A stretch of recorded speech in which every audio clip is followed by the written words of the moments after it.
C'est bon, t'enregistres. Parfait. Alors, on va reprendre un peu les questions que j'avais commencé à aborder hier, puis après on passera aux autres.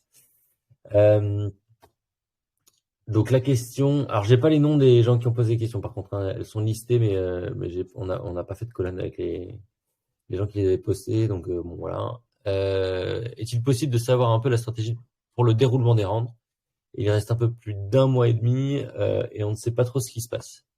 Donc comme je le disais hier, on a annoncé à plusieurs reprises que l'évolution des rounds se ferait en fonction de l'évolution du projet.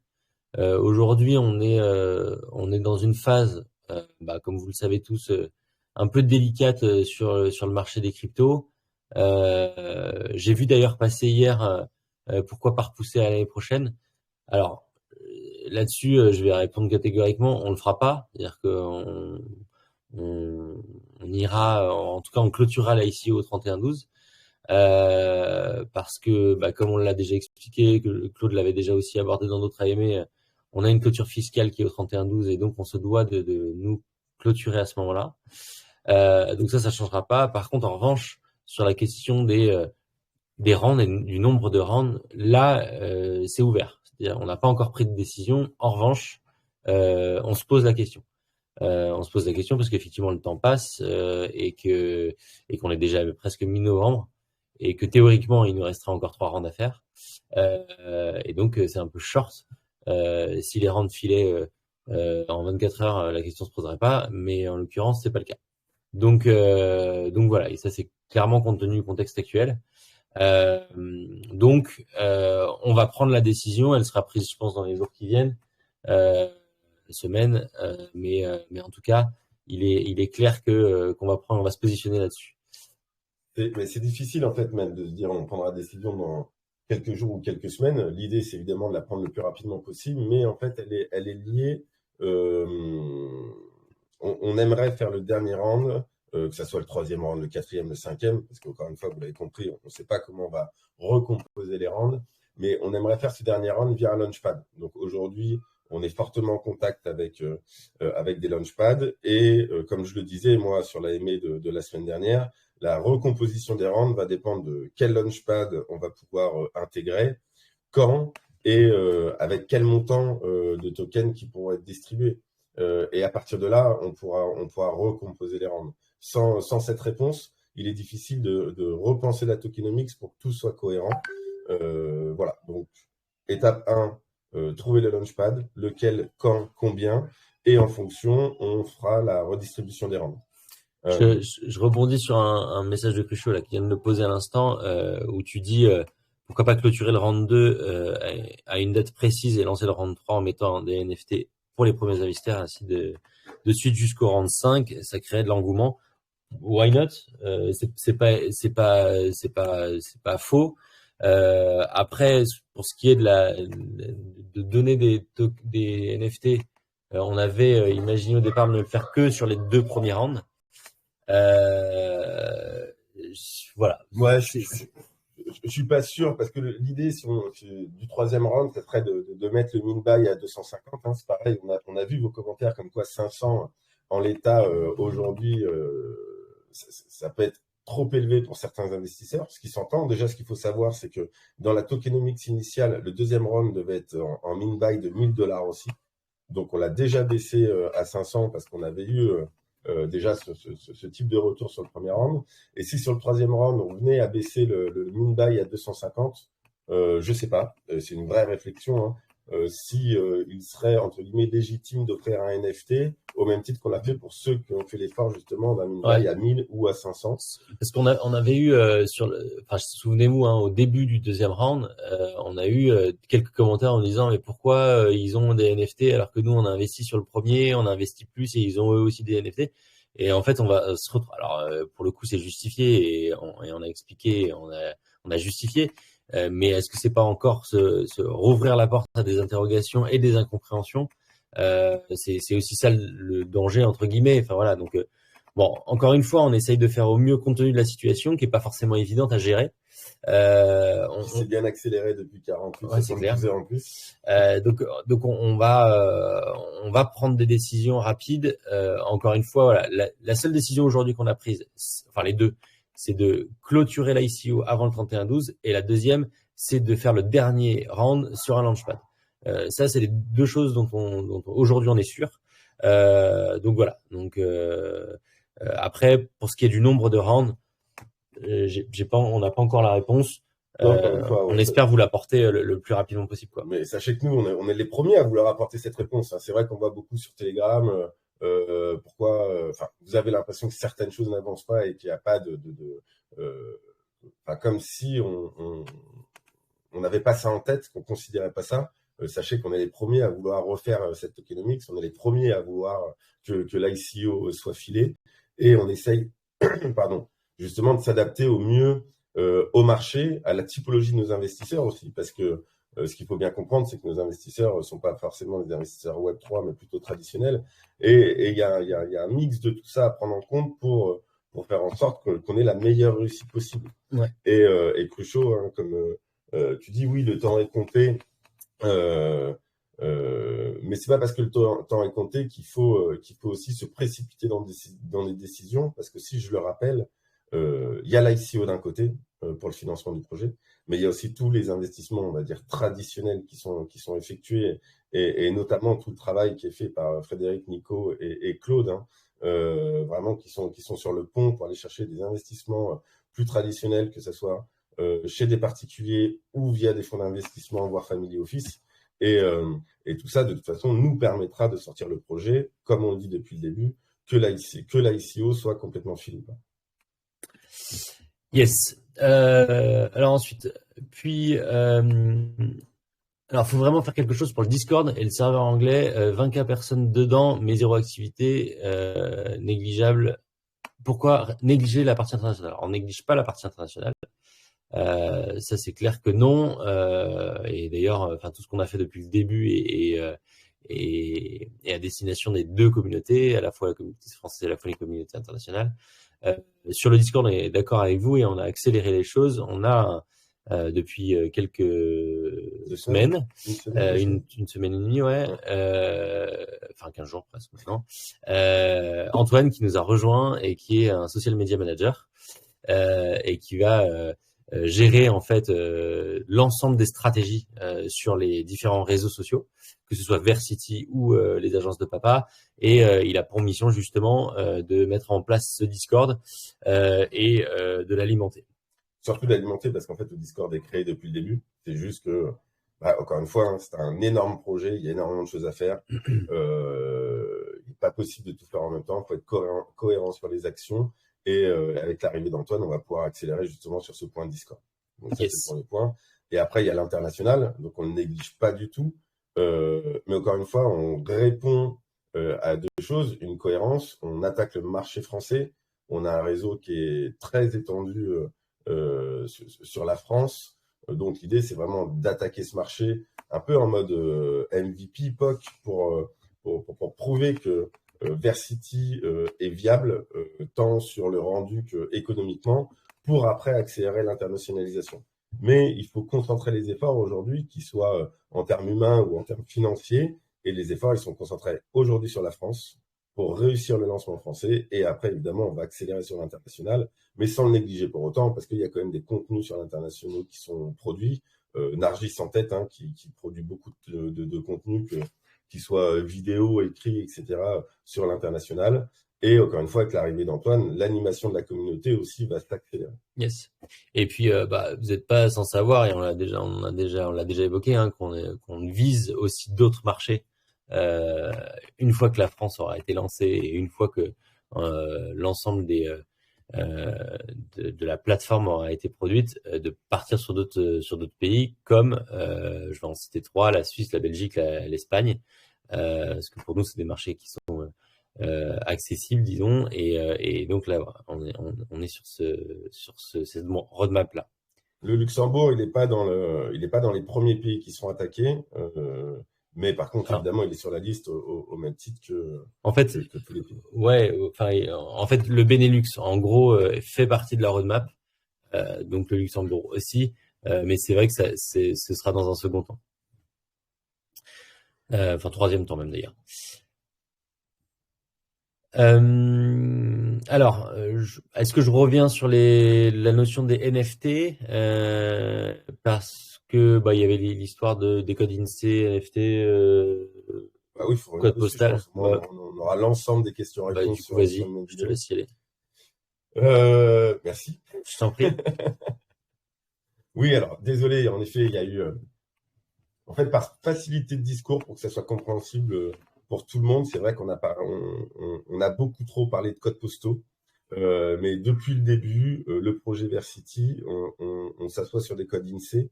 Si on regarde la partie chiffrée du white paper, on se rend bien compte qu'on parle des codes INSEE parce qu'on est à près de 35 000 découpages de parcelles. Donc, ça ne peut que correspondre à ces codes INSEE. En revanche, désolé, nos erreurs de langage, et c'est une erreur, ont pu apporter de l'incompréhension dans les discours. Donc, on va mettre à jour évidemment tous les éléments white paper et tous les éléments de communication pour qu'on ait plus de problèmes. Et justement, Cruchot, ouais, c'était ta question. Et je sais que, enfin, je l'ai vu Non, c'était passer. le Listembourg, je crois, parce que on a eu le Luxembourg, mais c'est le Listembourg, la question à côté du Portugal. Mais je connais pas ce Je pays. connais pas, mais bon, s'il fait partie de la map monde, au même titre que le reste, à un moment, il sera modélisé. Mais je reviens ouais, sur ce que tu disais, Cruchot, et la problématique où en investissant, tu pensais investir pour un code postal et donc potentiellement plusieurs villes et donc potentiellement un plus gros potentiel économique et ça fait beaucoup de potentiel dans une même phrase. Mais j'ai envie de dire aussi, euh, là, vu qu'on est sur du random dans les codes INSEE, dans les codes postaux que vous allez pouvoir avoir sous forme de parcelles, est-ce que vaut mieux un code INSEE parisien ou un code postal dans la Creuse? Au final, ça va vraiment dépendre sur ce que sur quoi vous tombez. Donc aujourd'hui, dire je suis déçu parce que je pensais avoir un territoire qui est plus grand, en fait, le vrai intérêt de la parcelle, c'est surtout d'avoir un territoire où il y a un vrai potentiel économique, même s'il est petit. Donc, je pense que on verra au résultat du tirage et on en reparlera Cruchot et j'espère que tu tomberas sur un gros potentiel économique et comme ça tout le monde sera content du start de ce projet. Yes. Je vais répondre en parallèle aux questions de Lolo. Enfin, sur la partie développement, je vais te laisser répondre. Euh, donc, il demande où en est le développement de la plateforme. Avez-vous des images? Je te laisse répondre juste après. Ouais. Par contre, parce qu'on est en train de parler des NFT, donc je vais lui répondre à cette deuxième question. Ne pensez-vous pas que sortir 34 000 NFT, c'était pas trop gourmand? Surtout au prix vendu. C'était celui indiqué sur le white paper. Pour l'instant, rien n'est fait. Ne pouvez-vous pas changer de fusil d'épaule? Alors si, il y a plein de choses qui sont faites. Pour le coup, bah, le concours NFT en fait partie. Ça, c'est pour les NFT premium. Alors pour le coup, on a fait ce concours NFT pour avoir un certain nombre d'assets à travailler et pour le coup, peut-être s'appuyer sur le vainqueur du concours pour aller un peu plus loin et développer, enfin en tout cas créer ces NFT premium. Sur les autres NFT, donc qui sont au nombre de 32 000 hein, à peu près, donc les NFT premium, il y en a à peu près 2 000, je vais arrondir, et 32 000 NFT Explorer. Et dans ces NFT Explorer, pour le coup, en fonction de l'attractivité, en fonction du potentiel économique, il y aura un classement qui sera fait. D'ailleurs, ce classement est fait dans le white paper, vous pouvez le retrouver. Donc en tout, il y a 10 catégories. Et dans les NFT Explorer, il y en a 6. Et donc, on est en train de travailler un outil de génération automatique des NFT qui va nous permettre de pouvoir créer à la volée bah, l'ensemble des NFT, donc des codes postaux, enfin codes INSEE, qu'on a listés. Donc, pourquoi continuer sur ce modèle? Eh ben parce que il fallait bien qu'on découpe la France dans notre projet d'une certaine manière. Donc, on s'est appuyé sur les codes INSEE là-dessus. On voulait expliquer pourquoi. Changer notre fusil d'épaule, ça voudrait remettre en question l'ensemble de la token économie, l'ensemble de la parcelle économie et donc l'ensemble du projet en réalité. Donc non, on changera pas notre fusil d'épaule. En ce qui concerne le prix, il a été calculé par rapport à effectivement ce potentiel économique. On a fait une moyenne. Et là, je vous invite aussi à aller voir le white paper. Hein. Tout ça, c'est expliqué, décrit précisément dedans, la manière dont ça a été fait. Et on est arrivé à ce prix-là parce que, en fonction du potentiel économique, et c'est des algorithmes, tout ça qui nous a permis de déterminer ces prix, on est arrivé à ces prix. Et quand on regarde un peu le monde, enfin, en tout cas l'économie des NFT, alors peut-être une centaine d'euros, ça te paraît cher. Après, quand on voit les prix de vente en première main d'un certain nombre de NFT, on est loin du compte. Donc je pense que sur les prix, on est dans le vrai. D'autant qu'en plus, ces prix vont être ultra variables en fonction de l'attractivité et du nombre de personnes qui voudront les acheter. Donc voilà. Ouais, alors je reviendrai sur plusieurs choses personnellement. Déjà, Lolo, quand je lis, pour l'instant, rien n'est fait. Je pense qu'il faut un petit peu tempérer aussi les propos. Il y a une différence peut-être entre rien n'est fait et aujourd'hui, on ne vous a pas montré grand-chose sur le sujet. Déjà, c'est deux notions totalement différentes. Comme j'ai pu le dire la semaine dernière lors de l'AMA, on a à cœur de vous présenter des choses quand le résultat nous convient. Donc, il n'y a pas rien n'est fait, c'est que les choses, pour qu'elles soient correctement faites, peuvent prendre du temps. Je rappelle, Versity, c'est un projet qui a été amorcé, pour faire très simple, en début d'année, donc ça fait 11 mois maintenant. Dans le projet Versity, il y a énormément de sous-projets. Il y a évidemment le front avec la partie modélisation 3D des intérieurs, des extérieurs. On a toute la partie avatar avec les mises en relation.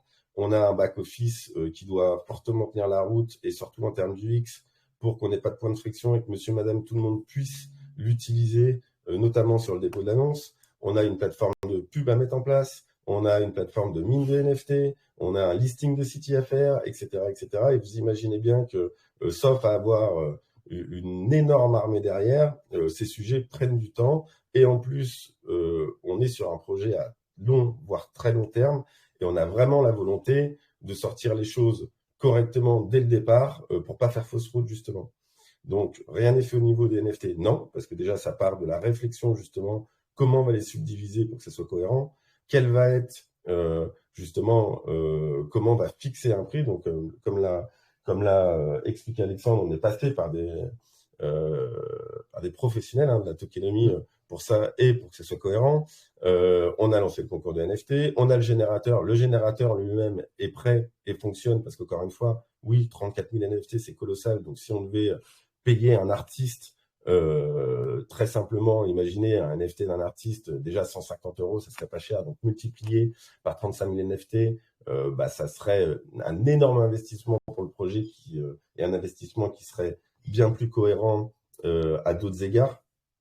Et du coup, on a fait le générateur qui fonctionne. Aujourd'hui, on est en train de travailler le skin du NFT. On a déjà des choses à montrer, mais elles ne nous plaisent pas. Donc, on est en train de l'améliorer. Et donc là, vous avez vu à quoi va ressembler un NFT Premium. Et vous allez bientôt voir à quoi va ressembler un NFT Explorer. Yes. Et pour revenir aussi sur le fait que 34 000 NFT à Mint, c'est colossal. Évidemment, on y a pensé. Vous imaginez bien qu'on n'est pas débile pour faire simple. On va pas lancer 34 000 NFT en janvier. On va les sortir par collection pour que ça ait du sens, pour justement créer de l'engouement, créer de la fame, créer de la com, en commençant par des NFT évidemment qui ont un vrai potentiel économique. Donc, ça va sûrement tourner autour, je sais pas, Paris, région bordelaise, Sud-Est, enfin, là où il y a vraiment un potentiel économique, justement pour pouvoir set up une économie de Versity rapidement. Ça fait partie d'une des mesures anti-dump aussi pour le City, etc., etc., etc. C'est pas vous que je vais l'apprendre. Et donc, on va les lancer par collection. Premier temps, les plus intéressants économiquement. Et puis après, on va pouvoir s'amuser en termes de marketing à sortir, je dis une bêtise, pourquoi pas pour Noël, les NFT avec les plus beaux marchés de Noël, l'hiver, les NFT avec les plus belles stations de ski, j'en sais rien. Enfin, on est en train de réfléchir à comment sortir des collections qui ont du sens aussi par rapport à de l'événementiel. Et l'idée, c'est que les 34 000 soit lancé à peu près lissé sur 2 ans. Encore une fois, on est sur un projet à long terme avec sûrement un plus gros volume la première année et sur les potentiels. Et au fur et à mesure, on va sortir de l'ensemble des NFT sur 2 ans. Yes. Ouais, bah Lolo, voilà, t'as tout compris. Effectivement, et il faut créer cette pression acheteuse, il faut créer cette fame nécessaire aussi sur la collection d'NFT. Donc voilà, la stratégie. Alors peut-être qu'on n'a pas été suffisamment clair, hein, Mais on est là pour ça, hein. et on On est est là là, pour répondre à vos bien questions sûr. et effectivement là pour essayer de trouver aussi. Et on est très content d'avoir cet échange parce que ça permet aussi de alimenter notre réflexion. Et voilà, donc si on est là, c'est aussi pour ça, pardon. Je réponds juste à Svarod. Oui, il y a une date pour la Land Economy Paper, c'est le 18 novembre. Et là, on t'avance sur des dates Ouais, on n'aime pas ça, mais il faut le faire, tu vois, à un moment donné. Donc 18 novembre, on publie la Land Economy Paper. Donc, il faudra qu'on l'intègre au white paper. Donc voilà. Mais en tout cas, cette date-là a ouais. été arrêtée. Mais comme je l'expliquais hein, aussi la semaine dernière, la Land Economy, on va dire le noyau, la base, ça fait un moment qu'elle est prête. Mais le projet est tellement vaste, tellement passionnant que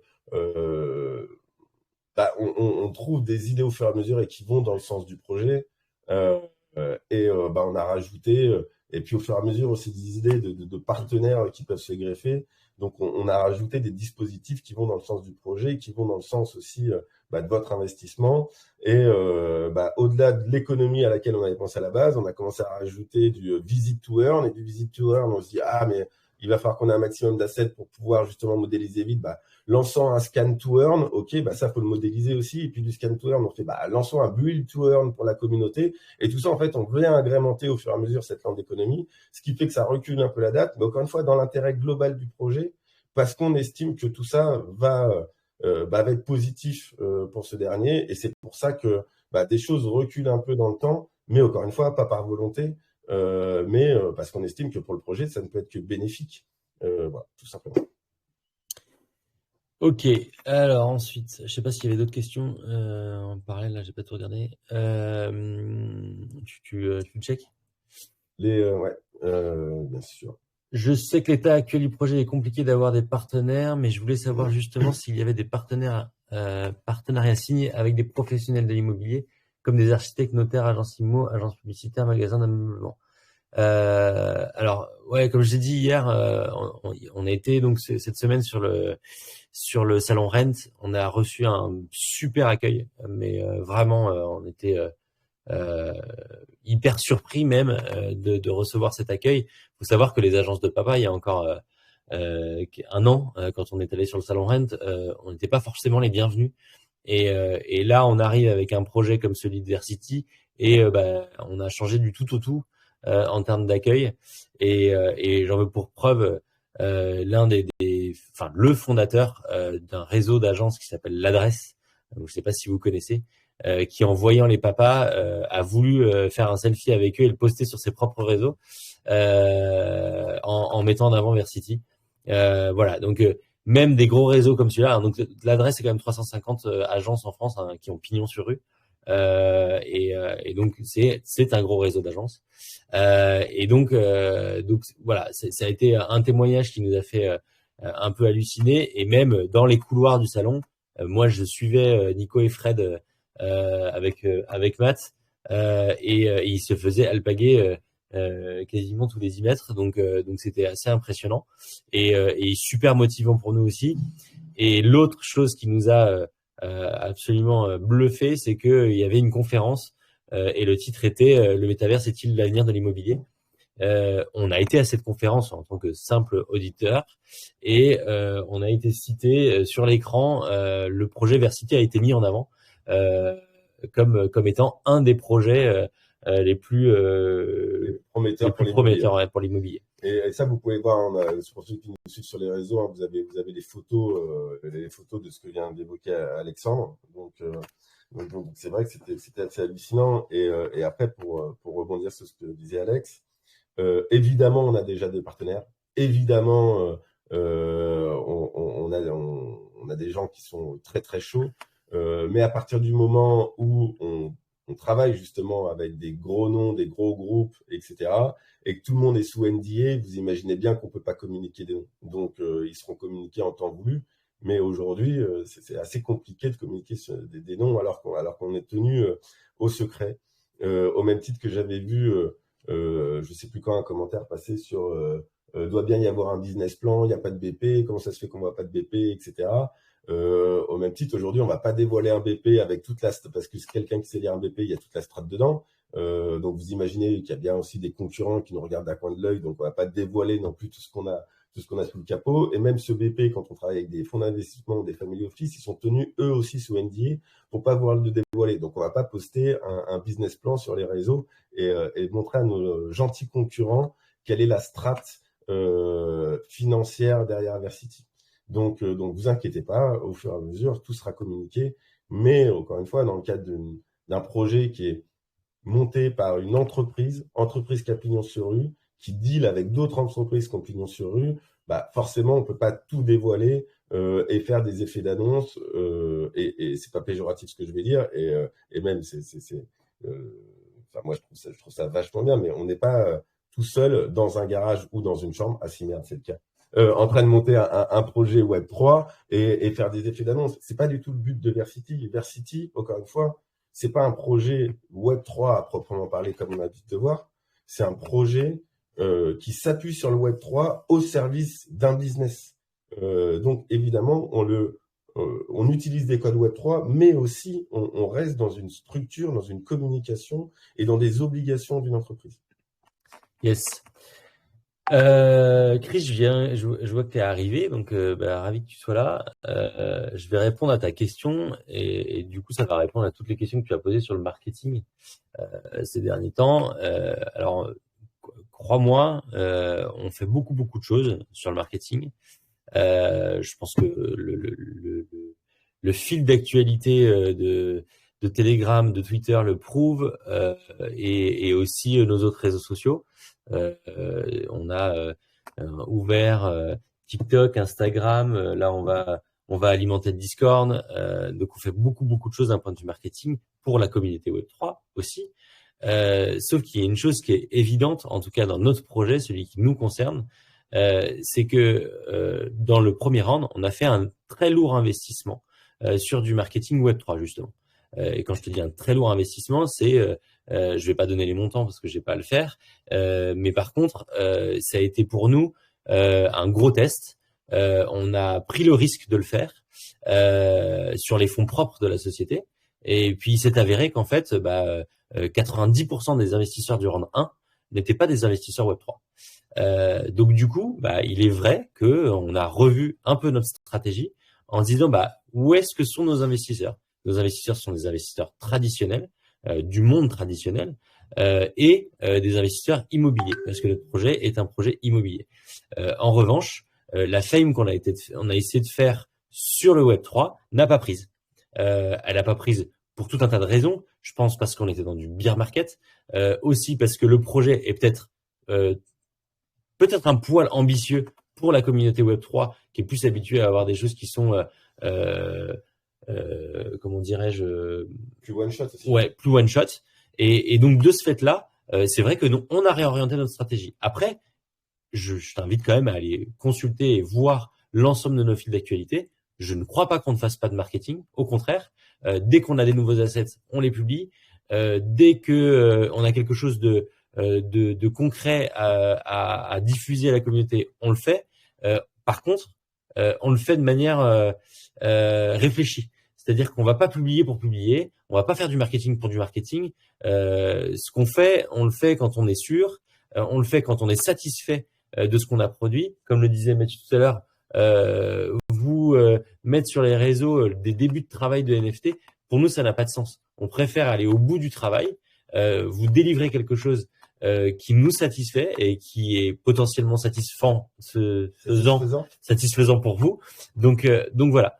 Donc je pense que le boulot on le fait de manière suivie et donc voilà. Je pense que ça répond à l'ensemble des questions que tu peux avoir. Ah si, il y avait un dernier point que tu avais soulevé hier au sujet de Teddy Riner. Teddy Riner, c'est notre ambassadeur, c'est l'ambassadeur des agences de papa depuis toujours, depuis la création quasiment. Il est arrivé dans l'aventure fin 2020 avec une campagne de pub qui a été ce qu'elle est et qui a permis aux agences de papa de passer de 1% de notoriété à presque 20% en quelques mois. Donc c'était grâce à lui, grâce à son aura, grâce à sa popularité. Et lorsqu'on lui a parlé du projet Versity, il nous a dit, bah écoutez, moi je suis chaud, je veux bien que vous utilisiez mon image aussi pour Versity et pas uniquement pour LADP. Donc on l'a remercié pour ça. Et à plusieurs reprises, il a mis ses réseaux sociaux à disposition du projet Versity pour republier, reposter des choses qu'on avait faites. Et je crois d'ailleurs, il y a 10 jours de ça, il l'a aussi fait. En revanche, il y a quelque chose qu'il faut savoir à propos de Teddy Riner, c'est un sportif de haut niveau, il a un emploi du temps ultra chargé, il est d'ailleurs actuellement au Japon en stage, parce que même s'il ne fait pas de compétition régulière, il y a eu des comparaisons avec le foot et Presnel Kimpembe, et bah pour être au top pour les échéances qui sont les siennes, il s'entraîne toute l'année durant. Et au-delà de ça, il a aussi d'autres engagements avec d'autres partenaires qui lui prennent aussi du temps. Donc il y a dans l'année un contrat avec lui d'association d'images qui veut que il se rende disponible à 4 jours dans l'année pour nous. Donc 1 à 4 jours dans l'année, ça nous permet de produire des choses. Mais donc c'est de manière épisodique et puis il faut surtout le programmer correctement pour que ça ait du sens. Donc on va pas utiliser son image pour rien, c'est-à-dire que autant l'utiliser à des moments opportuns, par exemple il y a une clôture de round ou une ouverture de round, ou peut-être au lancement du projet de la plateforme l'année prochaine. Enfin voilà, à des moments opportuns quand il y aura un retour sur investissement aussi. Parce que quand on a un partenaire comme, un ambassadeur comme lui, vous vous en doutez, c'est pas gratuit. Donc voilà, pour répondre à toutes tes questions. Ouais, pardon. Je reviens aussi sur les actions marketing. Encore une fois, notre cible aujourd'hui d'investisseurs, 90%, c'est du monde de l'immobilier. Donc, ok, communiquer sur les réseaux, quand on est habitué à de la communication Web3 traditionnelle, on peut se dire, le taf n'est pas fait, n'est mal fait, n'est pas efficace. Enfin, bon, on peut le critiquer et aucun souci là-dessus. Et en plus, on prend vos critiques et on les adapte, on les prend en compte, on essaye de mettre ça et d'adapter notre stratégie globale là-dedans. Mais ce qu'il faut comprendre, c'est quand on a 90% des investisseurs qui sont plus des investisseurs traditionnels, qui plus est de l'immobilier, il est beaucoup plus efficace pour nous, pour séduire des gens, de faire par exemple un dossier, une couverture d'un magazine comme Entreprendre, où là on est dans tous les kiosques français, où on est très visible et où on a eu énormément de retours là-dessus, que d'animer pendant une semaine une communauté sur les réseaux. Le retour sur investissement, encore une fois, on est une entreprise, nous ce qu'on regarde c'est le ROI, il est plus efficace avec un dossier d'entreprendre, malheureusement, que passer une semaine à faire une strat édito sur un Telegram. Et ça, il faut en avoir conscience. Et après, encore une fois, le boulot, j'ai pas encore lu tout le comment, Lolo, mais je vois le boulot est fait d'une manière qui ne séduit pas la sphère crypto. De toute façon, la sphère crypto aujourd'hui n'investit pas. Ouais, tu vois, je rebondis, excuse-moi, mais là tu dis, non mais pardon, mais tu dis que Teddy Riner il est pas investisseur crypto. Oui, alors en l'occurrence c'est vrai. Par contre, quand Presnel Kimpembe nous a, alors, pour le coup il y a eu un échange. Alors Presnel, pour la petite histoire, connaît Teddy et c'est Teddy qui nous l'a présenté. Et pour le coup, Presnel, lui, est un investisseur crypto, il est un investisseur NFT. Il a quelques bored, etc. Et donc là, pour le coup, on s'est dit, bah ouais, ça fait sens. Donc c'est pour ça qu'on a ramené Presnel dans le projet. Tu trépignes, t'as envie de parler. Ouais. Mais juste un truc, pour revenir à ce que tu dis, les investisseurs, les utilisateurs crypto sont pas intéressés au projet. En fait, c'est ce que je disais tout à l'heure, c'est que on a fait l'effort au début parce que on a été accompagné au début du projet par des advisors proches de la sphère crypto et qui nous ont dit il faut investir massivement dans le mass marketing crypto pour le coup et faire des campagnes d'influence avec des influenceurs crypto, etc. On l'a fait, on a mis beaucoup d'énergie et d'argent là-dedans et ça n'a pas eu le retour escompté. Donc c'est pour ça que je reviens sur ce que je disais au départ. Oui, vous avez raison. L'orientation stratégique marketing est moins orientée sur la sphère crypto, mais parce que on a été un peu échaudé par rapport à ce qu'on a fait et qui n'a pas eu le retour escompté. Donc voilà. Excuse-moi, je t'ai coupé. Non, je reviens un truc que dit Lolo. L'utilisateur de Versity ne sera pas un utilisateur crypto. Justement, l'utilisateur final, c'est ce qu'on appelle dans du marketing ou marketing pour la private joke des années 80, Madame Michu. C'est-à-dire que la personne qui va venir dans Versity, c'est justement quelqu'un qui va acheter un appart, qui est de la crypto ou pas. Et la plupart des gens qui vont venir n'auront pas de crypto.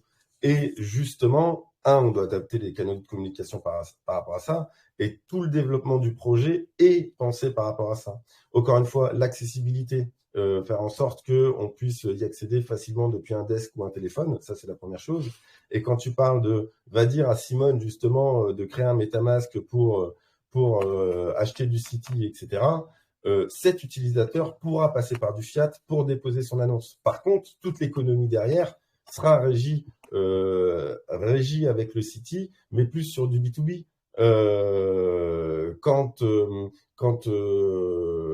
justement, par exemple, une banque voudra proposer ses services et avoir un avatar pour proposer ses services bancaires, bah là, ça passera par du City. Toute la lande économique, quand on parlait de Bleed to Earn, Scan to Earn, etc., sera basée sur du City. Donc, on a toute la lande économique, vous allez voir, donc le 18, elle est basée sur du City. Par contre, l'utilisateur final, Madame Michu qui vient dans le métaverse, elle pourra payer en fiat, justement, pour que ça soit qu'il y ait le moins de points de friction possible. Et même si vous voulez acheter du NFT et du City, on est justement en train de voir pour la meilleure UX UI possible d'intégrer, alors peut-être pas dans un premier temps parce qu'on a aussi des contraintes de temps, mais au moins à moyen terme, tout sur Versity.io, ce qui fait qu'on pourra travailler avec des non-custodial wallets, et donc il n'y aura pas l'idée d'avoir un MetaMask ou autre. Avec un simple plugin mot de passe, il y aura un wallet qui sera créé en tâche de fond, et donc tu pourras acheter du NFT, tu te rends même pas compte que tu as un wallet. Ouais. Donc, tout ça est pensé, parce que l'utilisateur final, c'est Madame Michu, et c'est pas un mec qui a acheté des Bored ou des CryptoPunk et tout, on est très très loin de tout ça. Ouais, et j'appuie, je rejoins Mathieu et je complète, il faut voir Versity comme un comment tu dis, site de diffusion néo-site de néo-annonce. Ouais, néo-site de diffusion en fait, c'est se loger dans le Web 3, en gros. Et en fait, se loger, aujourd'hui, c'est Madame Michu qui va sur se loger. Et demain, dans Versity, ce sera Madame Michu qui ira dans Versity, juste avec la possibilité d'être immergé dans le monde virtuel réel, enfin en tout cas des biens réels dans le virtuel. Bon, vous avez tous compris le principe de Versity. Mais ce que je veux dire par là, c'est que tu as raison Lolo, hein, quand tu dis quand tu parles du MetaMask, etc. Je suis d'accord avec toi et tu as raison. Par contre, ce qu'on fait nous en parallèle, c'est que on essaye d'être pédagogique. Dans toutes les créations qu'on fait, dans tous les assets qu'on produit, dans tout ce qu'on publie sur les réseaux sociaux, que ce soit traditionnel, Instagram et autres, et crypto Web 3, Telegram, Twitter, et notre blog, on fait des tutos, on fait des articles de blog pour expliquer comment ça fonctionne, ce que c'est qu'un NFT, ce que c'est qu'une crypto-monnaie, ce que c'est que le métaverse, ce que c'est que la blockchain. Donc, on essaye de produire du contenu pédagogique pour que cette Madame Michu puisse demain aller utiliser du City comme du fiat.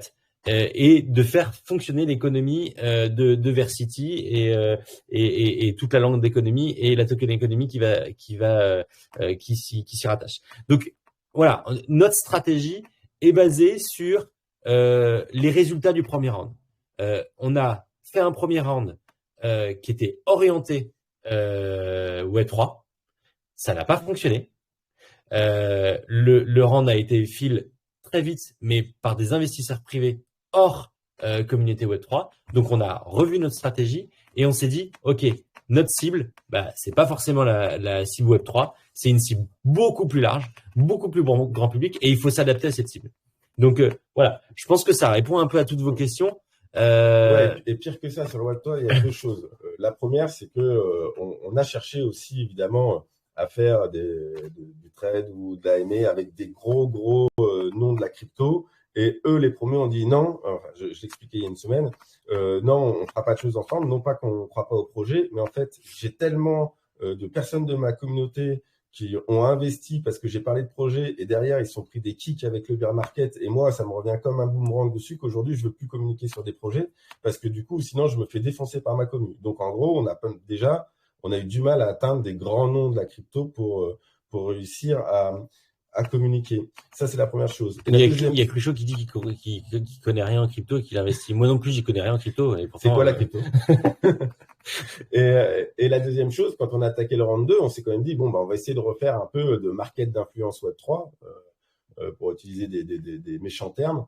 Et nos advisors et même les boîtes avec qui on a fait le marketing d'influence nous ont dit, non, ne le faites pas. On est en train de se vautrer sur tous nos autres clients parce qu'aujourd'hui, en fait, les gens sont trop flippés d'investir. Donc, en termes de ROI, ça tient pas la route. Donc, même les boîtes qui vendent des services, vu qu'on est en très bonne relation avec eux, nous ont dit, non, ne le faites pas. Et quand on aura, quand le marché sera plus propice, on vous le dira, mais pour l'instant, comme ils disent, red flag, on n'y va pas. Et la strate de réorientation sur les investisseurs plus tradis est beaucoup plus cohérente. Et c'est pour ça qu'on a mis les efforts là-dessus. Yes, on avance.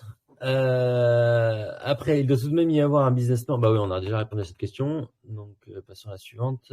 Ça parle de la visite de la rue de Paris, mais pour décembre, on s'est entendu pour visiter tout Antibes. Et là, aucune mention de ça, c'est normal. Alors, je vais être encore une fois totalement transparent là-dessus. Déjà, bon, Nico qui est pas connecté, mais je t'enverrai l'enregistrement, juste le cut de l'enregistrement pour toi. Donc, en effet, Nico s'est avancé sur le fait qu'en décembre, vous allez pouvoir vous balader dans Antibes. Bon, on adore Antibes, hein. Moi perso, j'y habite, hein. Donc évidemment, moi le premier, j'aimerais bien me balader dans Antibes en décembre.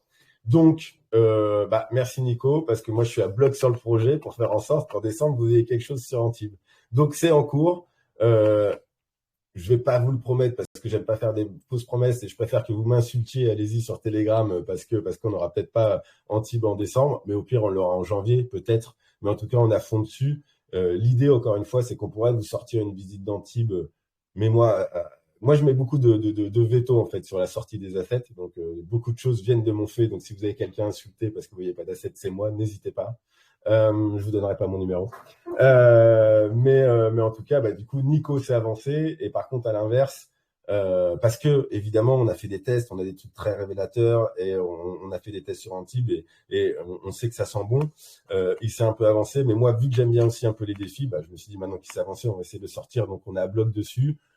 J'espère en décembre, on est déjà le 11 novembre, donc ce sera peut-être un petit peu plus tard, mais au moins vous avez une réponse transparente, même si elle convient pas forcément, mais on est à bloc dessus. Et après, il y a d'autres POC qui sont en cours et qui vont être pour le coup. Il y a des trucs qui vont arriver là. Il y a même un truc qui est prêt. Je disais il y a une semaine, mais encore une fois, le résultat visuel ne me satisfait pas. On a un POC sur une rue de Paris, un appart Paris. Pour ceux qui nous suivent depuis le début, on s'était pris en photo avec Alexandre et Nico dans une rue du 7e. Celle-là, on l'a remodélisée complètement. On a un appart qui est modélisé, donc vous allez pouvoir vous balader dans cette rue et aller visiter l'appart. Donc ça, le POC, encore une fois, est fonctionnel, mais pas satisfaisant. Donc là, on en est à la 4e itération. Donc j'embête gentiment les équipes. Je suis très chiant pour que ça sorte. Et on a un deuxième qui est en train d'être fait aussi. Bon, nous, on est basé sur Nice, sur la rue Jean Médecin. Pour ceux qui nous suivent, encore une fois, vous avez vu qu'on avait modélisé. Donc ça, c'est un asset existant sur les réseaux. Nos locaux, nos bureaux. Donc là, on est en train de modéliser la rue du Bas, donc l'avenue Jean Médecin, pour que vous puissiez vous balader dans l'avenue et monter, visiter les bureaux. Donc ça, c'est les deux potes qui et sont... toute la rue. Et toute la rue. Elle est grande. Je compte investir dans autre question. Je compte investir dans le 3e round. Savez-vous s'il y aura droit à un NFT? Alors, c'est pas prévu. C'est pas prévu, mais ça rejoint un peu ce qu'on se disait tout à l'heure. Comme on va revoir aussi probablement les rounds et la manière dont on va les lancer, peut-être que cette question reviendra sur le tapis au moment où on prendra notre décision. Donc, on vous tiendra informé, bien évidemment. Mais comme on disait tout à l'heure, pour l'instant, on serait plutôt enclin à dire non, parce que, encore une fois, il y a des gens qui ont investi sur le premier round avec un in-buy de 1000, un deuxième round avec une in-buy de 500. Est-ce que c'est fair d'avoir un NFT si je mets 250? C'est une bonne question. Ça peut l'être pour essayer de filer plus vite un round. À voir. Mais de prime abord, moi personnellement, en tout cas, je serais enclin à dire non, mais il y a que les cons qui changent pas d'avis, comme on dit. Yes. Savez-vous comment transférer le City sur MetaMask? N'y arrive pas. Il y a un tuto pour ça qui explique le transfert des City. Donc on peut le retrouver sur la chaîne YouTube et dans le blog. On va vous mettre le lien là dans le chat. Comme ça, ce sera fait. Je le copie-colle tout de suite. Comment on fait? C'est pas ça. Pousse ta fenêtre. Hein? Pousse ta fenêtre. Je pousse maintenant. Comment veux-tu qu'un projet Web3 avant, tu ne sais même pas bouger une fenêtre? Voilà. Est-ce que dans la main, on a dit quand les investisseurs et la team touchaient leurs 1,9 million de City, car j'ai l'impression qu'ils ne sont ni lock ni vest. Bah, tout est lock et vest. La team et les advisors, on a un lock de 18 à 24 mois de vesting avec 0% de TGE. Donc, c'est dans le white paper aussi.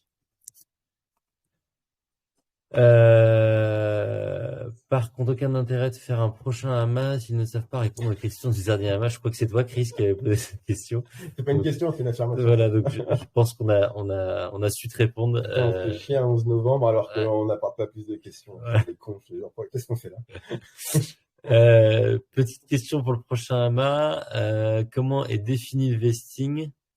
Alors, est-ce qu'on a eu la réponse? Parce que en fait, on a recontacté la société qui nous avait accompagnés justement sur la token economy.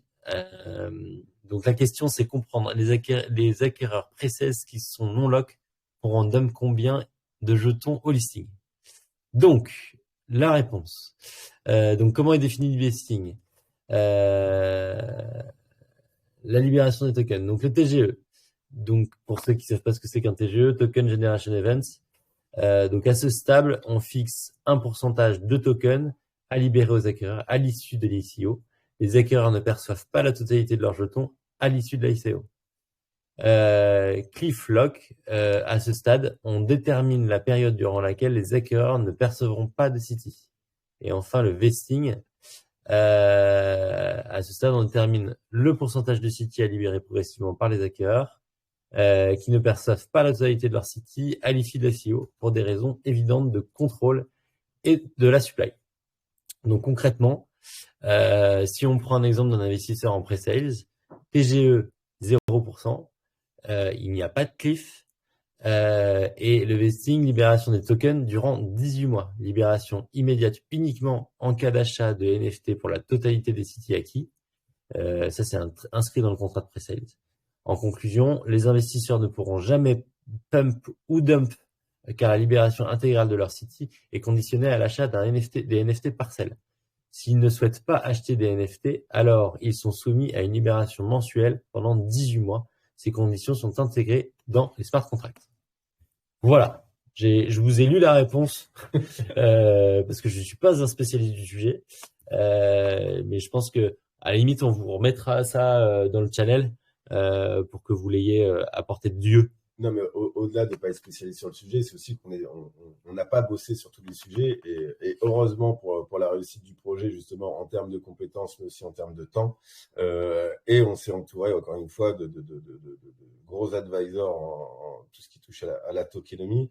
Donc, c'est vrai que sur ce genre de questions, on est là pour y répondre, mais on peut aussi régulièrement les lire au lieu d'y répondre naturellement parce que c'est pas notre partie. Mais encore une fois, le projet est quand même assez énorme, donc heureusement qu'on n'est pas 3-4 à travailler dessus et que l'équipe est composée déjà de nombreuses personnes et d'experts dans chaque domaine. Chris, je réponds à ta question. On l'a fait en fait, de relancer tous les investisseurs du premier round pour leur proposer de gagner un deuxième NFT. Ça fait partie de la stratégie marketing pour le coup et de communication au lancement du deuxième round. Et ben figure-toi que ça n'a pas bien fonctionné. donc voilà, donc on essaye, on tente des choses. Encore une fois, on essaye de faire le max pour que ça fonctionne, pour que l'ensemble des rounds puissent être des réussites. Mais c'est vrai que voilà, on fait face quand même à un contexte compliqué sur l'investissement On crypto. fait face à un contexte compliqué sur l'investissement crypto, mais encore une fois, c'est quelque chose pardon, que je signalais dans la ML de la semaine dernière. C'est très problématique sur l'investissement crypto, je vais y arriver, mais aussi sur l'investissement traditionnel. Il ne faut pas oublier qu'on est dans un contexte économique et géopolitique qui est très tendu. Donc même l'investisseur traditionnel, il réfléchit à 2, 3, voire 4 fois avant d'investir sur quelque chose. Honnêtement, quand on voit ce qui se passe à travers le monde, quand on voit l'inflation, quand on voit qu'à un moment, il fallait payer 2,50 € son litre d'essence, on se pose des questions si c'est le bon moment pour investir ou pas. Donc, au-delà même de la crypto, on est quand même dans un marché qui est très tendu pour l'investissement. Quand on a lancé le projet il y a 11 mois, un an, on n'était pas du tout dans les mêmes conditions. Et aujourd'hui, c'est de l'adaptation perpétuelle pour faire en sorte que les bases de projet sur lesquelles on s'appuie puissent être mises en place de la meilleure des manières et encore une fois dans un contexte très compliqué. Donc, il y a ça à prendre en compte. Yes.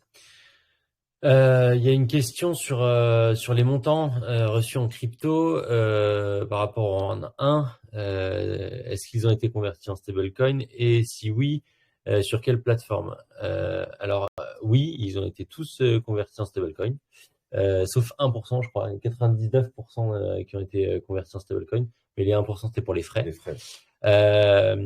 Et par contre, on a déjà communiqué il y a quelques semaines sur toutes les adresses des wallets.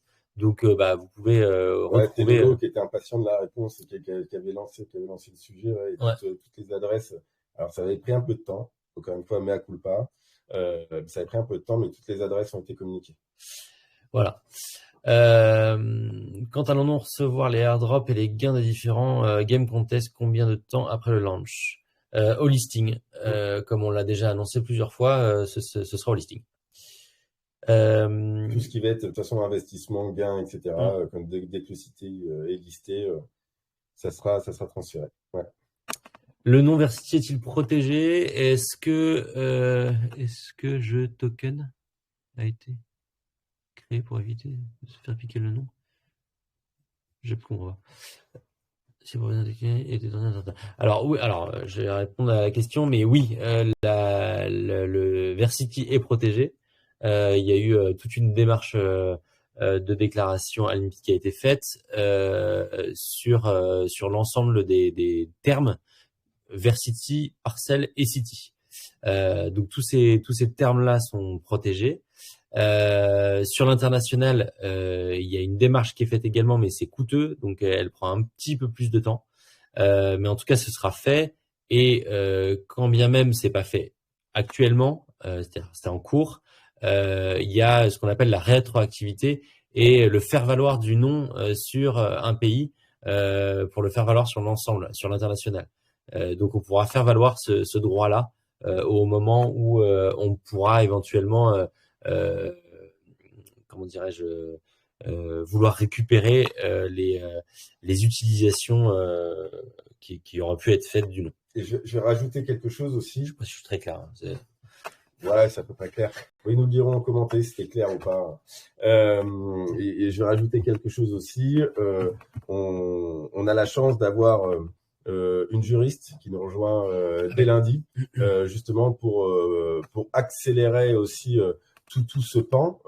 Mais comme tous les métiers qui sont liés Web3, c'est des compétences qui sont difficiles à trouver. Et encore une fois, on ne va pas faire n'importe quoi et accélérer, avoir un juriste pour un juriste. Donc là, on a trouvé la perle rare, la juriste qui est experte dans le secteur, qui intègre l'équipe directement, donc vraiment dans la core team, pas en presta ou en partenaire ou en ce que je veux, donc vraiment à la core team. Et elle arrive dès lundi et ça va nous permettre d'accélérer justement toutes ces procédures qui sont lancées, mais qui n'ont pas forcément été jusqu'à la phase d'aboutissement aujourd'hui. Yes. Salut Sayadja, ravi de te revoir et merci encore pour hier soir.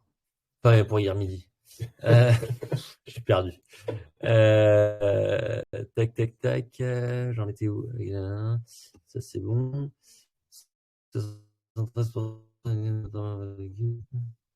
Merci Sayeda, mais il a trop parlé, donc du coup, on a été obligé de refaire une AMA aujourd'hui pour répondre aux questions, mais c'était super intéressant. Moi, je me suis délecté de votre échange, mais du coup, jour férié, on est avec vous. On vous lâche pas, on essaye d'être au maximum au contact de la communauté. Donc jour férié, Yes. ça a été au top hier. Au top. Ouais, merci encore, hein, vraiment. C'était un super échange.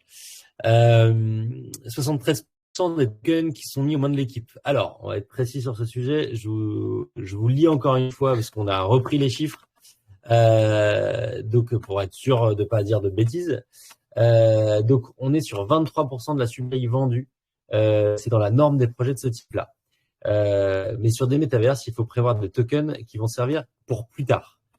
Si on reprend le détail, 15% de la community incentive. Comme son nom l'indique, ça va être distribué pour la commu. Ensuite, il y a 11% pour les advisors. Ceux-là, ils font pas partie de la team. Ce sont des advisors. Ils nous accompagnent sur le projet. Ils font en sorte que le projet puisse se faire connaître et nous donner des conseils sur des thématiques sur lesquelles on n'est pas forcément à l'aise, nous, dans l'équipe, et on avait besoin de se faire accompagner Genre la par tokenomie. la tokenomie. Ensuite, il reste les 20 plus 20% de réserve de l'économie développement qui peuvent être discutés, mais ils sont totalement justifiables. Et on pourra le faire si vous le souhaitez. Mais en tout cas, on a besoin de cette réserve pour développer l'écosystème du projet. Sachant que sur ce point et d'autres, la tokenomie a été pensée pour le développement aussi à l'international. Donc à moyen, long terme, toute cette répartition n'est pas uniquement pour le lancement de la France. Juste. Ouais. En ce qui concerne la team, là, ce n'est que 11%. Pour comparer, Sandbox, environ 65% c'est pour la team. Sur Mana, et on a été vérifier les chiffres, hein, donc voilà. Sur Mana, on est 60% pour la team. Et sur AppCoin, on est sur 71% pour la team et les founders. Donc, voilà, on remet un peu les choses dans leur contexte. Non, 73% des tokens ne sont pas pour la team. Pour la team, il y a 11% de la tokenomie. Voilà. Je suis déçu. Je pensais que tu allais dire l'église au milieu du village. Ah ouais, j'aurais pu. Mais encore une fois, hein, on est hyper transparent là-dessus. Vous pouvez aller reconsulter le white paper. Et je crois même que c'est dans le light paper aussi, si pour ceux qui veulent pas lire tout le white paper. Donc, n'hésitez surtout pas. Et encore une fois, si vous avez d'autres questions et des précisions à demander, on y répondra en toute transparence. Est-ce qu'il va encore y avoir d'autres jeux concours comme le dernier NFT? Pour le moment, on vient juste de finir le concours d'NFT, donc il n'y en a pas de prévu, mais c'est pas du tout exclu qu'il y en ait d'autres qui arrivent. Il y aura d'autres jeux concours ou d'autres manières d'impliquer la communauté, justement, comme le disait très bien Sayadja hier, pas en forme DAO, mais où vraiment tout le monde peut participer à l'évolution et à la vie de Versity. Donc, il y aura évidemment d'autres actions de ce type. Aujourd'hui, elles sont pas forcément prévues. Après, on sait aussi être réactif. Donc, il n'y a pas de date, il n'y a rien de prévu en tant que tel, mais évidemment, la communauté continuera à être impliquée au maximum. Et enfin, comme on le prouve là, encore aujourd'hui, le lendemain, enfin, on a fait 2 AMA coup par coup parce que on a envie aussi que vous soyez rassurés et impliqués. Donc c'est pareil pour toutes les actions qu'on peut faire. Yes, et ben voilà, on a listé, enfin en tout cas on a répondu à toutes les questions qui avaient été posées soit sur le channel, soit en MP. Je sais pas si vous avez d'autres questions ou si même vous voulez intervenir, échanger, on peut ouvrir les micros avec plaisir. Si, je voudrais bien préciser, excuse-moi, juste préciser quelque chose parce que j'ai vu deux, trois trucs là-dessus entre hier soir et ce matin, si je dis pas de bêtises. C'était le système d'achat des NFT. Donc, que ça soit Premium ou Explorer, les deux pourront être achetés aux enchères. Donc ça, c'est le système de base. En fait, c'est achat aux enchères, quelle que soit la nature du parcelle. Il y a juste pour les Explorers où ils pourront être achetés aussi par loterie. Donc avec un reveal à l'achat à un prix inférieur que ça pourrait être au prix de réserve, pour, encore une fois, compenser ce que disait Lolo tout à l'heure, et même vous, d'une manière générale, c'est que potentiellement, il y a des codes INSEE qui ont moins de potentiel économique, mais moins de potentiel économique, et donc qui ne pourraient pas attirer les foules. Du coup, on va mettre en place ce système de cagnotte. Et encore une chose à préciser, Et ça, bon, des fois, je me fais taper sur les doigts à dire ça, mais bon, c'est pas grave, je l'assume totalement. Il faut penser Versity dans un premier temps. Tu sais pas ce que je vais dire encore. Si, ça y est, j'ai compris. Il faut pas penser Versity dans un premier temps est focus uniquement immobilier. Donc, les parcelles seront exploitables uniquement pour de l'immobilier, évidemment. Mais encore une fois, projet à moyen long terme, voire très long terme. Et il faut comprendre qu'à partir du moment où on duplique le monde réel, on peut imaginer dupliquer plein de lignes de business qui existent dans le monde réel. Typiquement du e-commerce, pourquoi pas rentrer dans un magasin, regarder un sac sur toutes ses coutures, l'acheter. Bon, ça, c'est une manière simple de pouvoir voir le prolongement du business. Mais imaginons, pour ce qui est des parcelles, en effet, il y en a certaines qui n'ont pas de potentiel économique aujourd'hui en termes d'immobilier, mais imaginez, vous avez la parcelle où il y a le festival des vieilles charrues. Pas de potentiel économique immobilier. Par contre, demain, on intègre l'événementiel à Versity. Là, cette parcelle, si vous organisez le festival des vieilles charrues sur votre parcelle dans Versity, là, le potentiel économique, c'est plus du tout le même. Donc, on a aussi, nous, ces perspectives en tête. Et c'est pour ça que les 34 000 et quelques NFT ont du sens aussi à terme. Et c'est pour ça qu'on va les dévoiler au fur et à mesure aussi des business lines, des potentiels économiques, etc., etc. Donc, tout ça, évidemment, est pensé en amont. C'est difficile de, mettre tout ça dans un white paper parce que sinon, ça devient vraiment indigeste. Déjà que c'est assez compliqué. Et aussi parce que, déjà, en s'avançant sur notre cœur business, vous êtes impatient de voir des choses. Alors, si on s'avance sur d'autres choses, ça va être compliqué de sortir le projet. Mais il faudra peut-être que nous, on a tout ça dans notre réflexion. Voilà. Super. Merci. Magnifique. Bon. Donc, allez-y si vous avez, vous avez des questions. N'hésitez pas. On ne s'arrêtera pas à midi pile aujourd'hui. Non, ouais, vous êtes. Les micros sont ouverts, donc n'hésitez pas si vous voulez. Évangile selon Matthieu. Merci. Bah oui, forcément. Nickel. Mais par contre, l'évangile selon Matthieu, il a 2 T le Matthieu dans l'évangile. Si tu lui mets pas ces 2 T son prénom, il va pas être content du tout. Il dit que les Matthieu avec un T, c'est des faux Matthieu. Non, c'est pas vrai. Si, c'est ce que tu dis. Pas du tout. Pas du tout. Le catholique 2 T, le protestant 1 T. Ouais. C'est ça l'étymologie. Mais après, on fait un peu de culture en attendant les questions. Donc, n'hésitez pas à vos claviers si vous avez encore quelques questions. Merci Cruchot pour ce magnifique gros thé.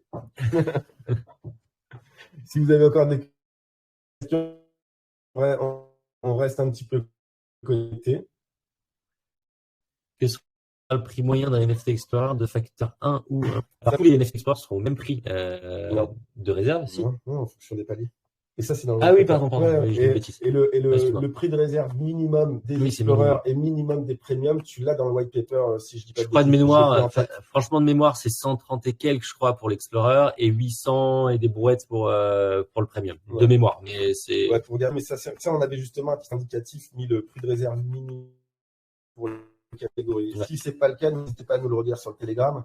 Alors, oui, on n'interagit pas forcément parce que, encore une fois, je vais être totalement transparent. Le problème, c'est que si on commence à répondre à une question sur Telegram, on va y passer notre vie, très clairement, parce que c'est passionnant et c'est pas l'envie qui me manque, moi, personnellement, des fois, d'attaquer du clavier.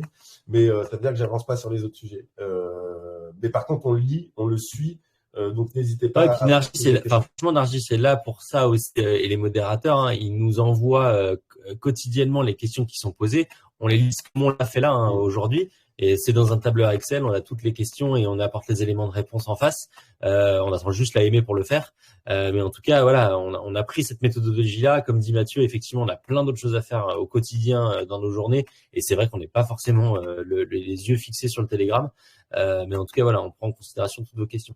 Donc du coup, il y en a plusieurs là. Ouais. Quel est le créateur artistique du NFT Premium ? Alors, le vainqueur du NFT Premium, non, c'est pas interne à Versity, c'est une boîte externe qui s'appelle The Propaganders, si je dis pas de bêtises, qu'on a déjà écorché leur nom, donc je suis désolé si The Virtual Propaganders, si je dis pas de bêtises, qui est une boîte qui n'est pas fait exprès, parce que de toute façon c'est vous qui avez voté, mais qui est une boîte niçoise pour le coup, donc on reste dans l'écosystème niçois, mais c'est vraiment pas fait exprès.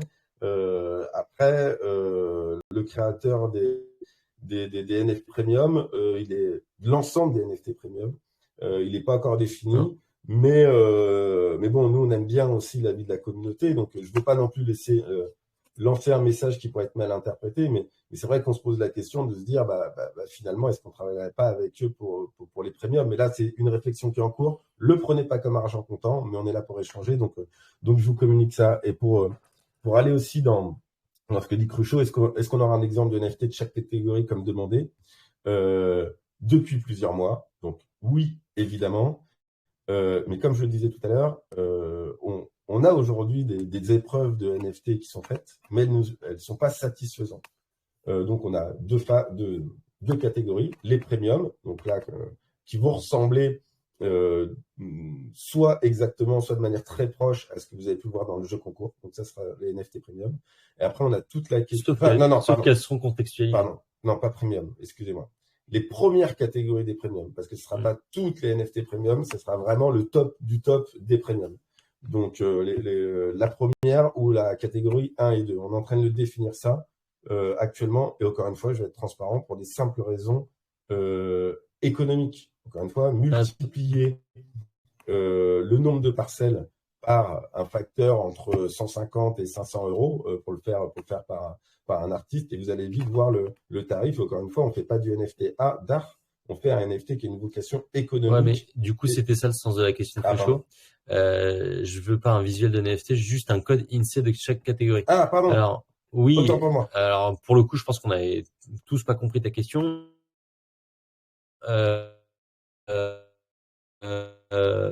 Mais oui, enfin, pour le coup, ils sont pas tous.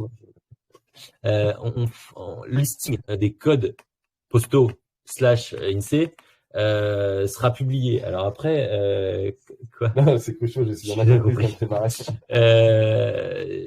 Mais j'ai pas la réponse à ta question sur quand on va publier cette liste.